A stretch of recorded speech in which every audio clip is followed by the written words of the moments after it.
ஒரு வருஷத்திற்கு இந்தியாவில் மட்டுமே 26,000 டன் பிளாஸ்டிக் போடுறோம்.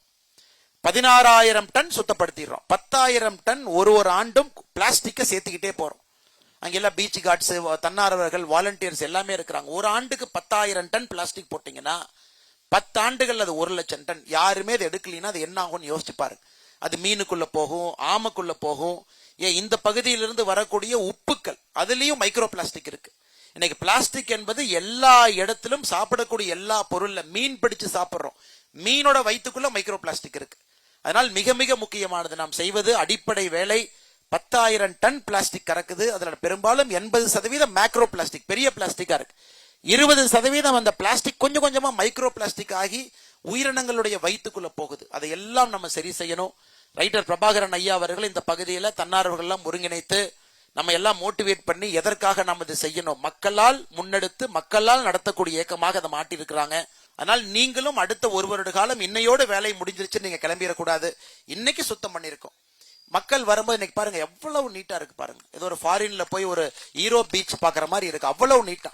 இதுல குப்பை போடுறக்கே மக்களுக்கு மனசு வராது. ஒரு 3 வாரம் இதே மாதிரி நம்ம வச்சிருந்தோம்னா யாராவது குப்பை போடணும்னு நினைச்சா கூட உங்களுக்கு மனசு வராது, குப்பை போட மாட்டாங்க. ஸோ டஸ்ட்பின்னு, குப்பை இது எல்லாத்தையும் நீங்க எடுத்து நம்முடைய பீச்சை மிக சிறந்த ஒரு கடற்கரை பகுதியாக நீங்கள் மாற்றணும். இயற்கையினுடைய கொடை உங்க எல்லோருக்குமே இருக்கும். எங்கேயும் இல்லாத ஒரு அற்புதமான காட்சி இங்க பாக்குறீங்க.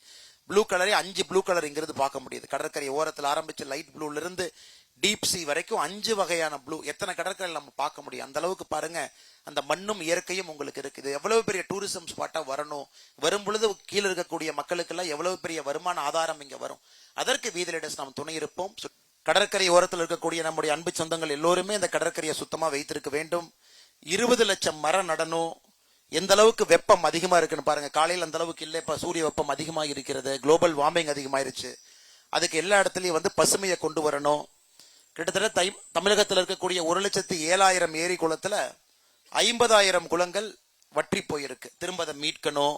8,000 குளங்களை ஆக்கிரமித்திருக்கின்றார்கள், அதையும் எடுக்கணும். ஒரு பெரிய இலக்கு நம் முன்னால் இருக்கிறது. இன்னைக்கு முதல் காலடி தடத்தை எடுத்து இன்னைக்கு வீதி லீடர்ஸ் நாம் வைத்திருக்கின்றோம். அருமை சொந்தங்களை.